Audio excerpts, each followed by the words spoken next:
मूर्ख लोगों की सूची। एक वक्त की बात है, बादशाह अकबर अपने दरबारियों के साथ दरबार में मौजूद थे। तभी उनके मन में एक बात आती है। बादशाह बोलते हैं कि मेरे आसपास हमेशा बुद्धिमान लोग रहते हैं और मैं उनके बीच रहकर बोर हो गया हूं। मैंने फैसला किया है कि मुझे कुछ मूर्ख व्यक्तियों से मिलना चाहिए।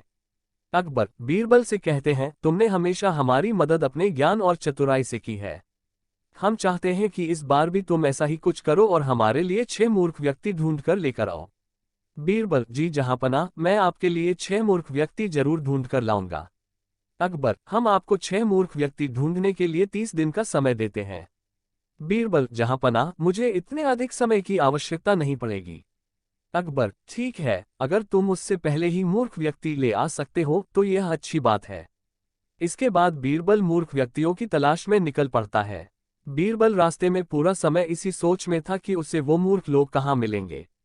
तभी उसे गधे पर बैठा एक आदमी दिखाई देता है जो सिर पर घास की गठरी रखे हुए था। बीरबल ने तुरंत घोड़ा रोका और उससे उसकी पहचान पूछने लगा। बीरबल कौन हो तुम और ऐसे गधे पर बैठकर और घास अपने सिर पर लेकर क्यों जा रहे हो? व्यक्ति मैं रामू हूं और मेरा गधा कमजोर व थका हुआ है, इसलिए गधे का बोझ कम करने के लिए मैंने घास की गठरी अपने सिर पर रखी है। यह सुनकर बीरबल सोचता है कि मुझे पहला मूर्ख व्यक्ति मिल गया। फिर बीरबल उससे कहता है कि तुम जानवरों के बारे में इतना सोचते हो, इसलिए मैं तुम्हें बादशाह अकबर से इनाम दिलवाऊंगा। यह कहकर बीरबल उस व्यक्ति को अपने साथ चलने के लिए कहता है। इनाम की बात सुनकर रामू बीरबल के साथ हो लेता है। बीरबल और रामू कुछ दूर चले ही थे कि बीरबल को 2 व्यक्ति आपस में लड़ाई करते हुए दिखाई दिए। बीरबल उन दोनों व्यक्तियों को लड़ने से रोकता है और उनसे पूछता है कि तुम दोनों कौन हो और किस बात के लिए लड़ रहे हो? पहला व्यक्ति जनाब मेरा नाम चंगू है। दूसरा व्यक्ति और मेरा मंगू है। मंगू जनाब मुझे चंगू कहता है कि इसके पास शेर है जिसे वो मेरी गाय के शिकार के लिए छोड़ेगा। चंगू हाँ मैं ऐसा ही करूंगा और मुझे बहुत मजा भी आने वाला है। बीरबल कहाँ है तुम लोगों की गाय और शेर? मंगू जनाब जब भगवान हमें वरदान देने आएंगे तो मैं उनसे गाय मांगूंगा और चंगू शेर मांगेगा, जिसे यह मेरी गाय पर छोड़ने की बात कर रहा है। बीरबल अच्छा यह बात है। उनकी बातें सुनकर बीरबल समझ गया कि उन्हें 2 और मूर्ख व्यक्ति मिल गए हैं। बीरबल इनाम की बात कहकर उन्हें भी अपने साथ ले लेता है। उन तीनों को लेकर बीरबल अपने घर पहुंचता है और फिर सोचने लगता है कि बाकी के मूर्ख व्यक्ति कहां से ढूंढ कर लाऊं। बीरबल उन तीनों मूर्खों को अपने घर में ही रहने के लिए कहकर बाहर चला जाता है। जब बीरबल और मूर्ख लोगों को ढूंढने के लिए बाहर आता है तो उसे एक व्यक्ति दिखाई देता है जो कुछ ढूंढता रहता है।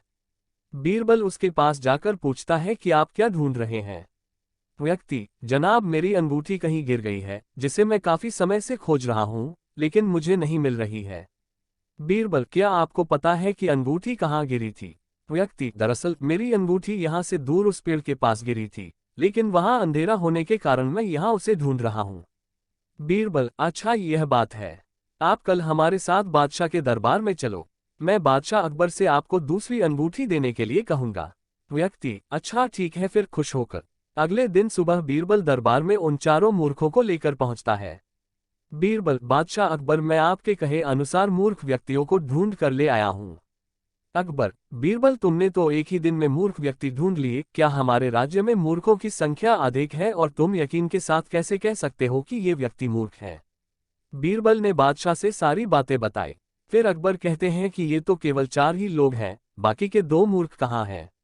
बीरबल जहांपनाह यहाँ पर 6 मूर्ख व्यक्ति हैं। अकबर यहाँ कहाँ हैं और कौन है, हमें भी बताओ। बीरबल जहांपनाह एक तो मैं स्वयं हूँ। अकबर तुम मूर्ख कैसे हुए? बीरबल मैं इसलिए मूर्ख हूँ क्योंकि मैं इन मूर्खों को खोज कर लाया। अकबर फिर अकबर हंसने लगता है और कहता है कि मैं समझ गया कि दूसरा मूर्ख कौन है, पर मैं तुमसे सुनना चाहता हूँ। बीरबल दूसरे आप हैं जहांपनाह, जो आपने मुझे मूर्ख व्यक्तियों को लाने के लिए कहा। बीरबल की बातें सुनकर अकबर उसकी प्रशंसा करने लगते हैं और कहते हैं कि बीरबल के पास हर सवाल का जवाब होता है। कहानी से सीख, दिमाग और चतुराई से हर मुश्किल काम आसान हो सकता है, लेकिन ऐसे कामों में अपना कीमती समय व्यर्थ नहीं करना चाहिए जिसका कोई मतलब न हो।